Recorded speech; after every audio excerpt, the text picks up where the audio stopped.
मालेगाव बॉम्बस्फोट प्रकरणात एक मोठी अपडेट येते। आरोपी साध्वी प्रज्ञा सिंग यांच्या आजाराची चौकशी करा। विशेष NIA कोर्टाने भोपाळ युनिटला या संदर्भात चौकशीचे आदेश दिलेले आहेत। साध्वी प्रज्ञा सिंग चौकशीसाठी सतत गैरहजर राहत असल्यामुळे चौकशीचे आदेश देण्यात आलेले आहेत। निखिल चव्हाण आपल्याला अपडेट देत आहेत। निखिल, नेमका काय प्रकार आहे?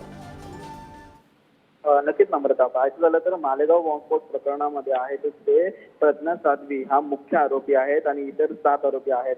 प्रज्ञा साध्वी यांना वारंवार NIA कोर्टामध्ये आहेत ते बोलवलं जात आहे परंतु प्रज्ञा साध्वी आहे ते वारंवार या NIA कोर्टामध्ये गैरहजर असल्याचं आढळून येत आहे आणि याच कोर्टामध्ये त्यांनी आजारी असल्याचं देखील त्यांच्या वकिलाकडून सांगण्यात आलेलं आहे। याआधी देखील त्यांनी NIA कोर्टाकडून वेळ वाढवून आहे तो मागितलेला होता।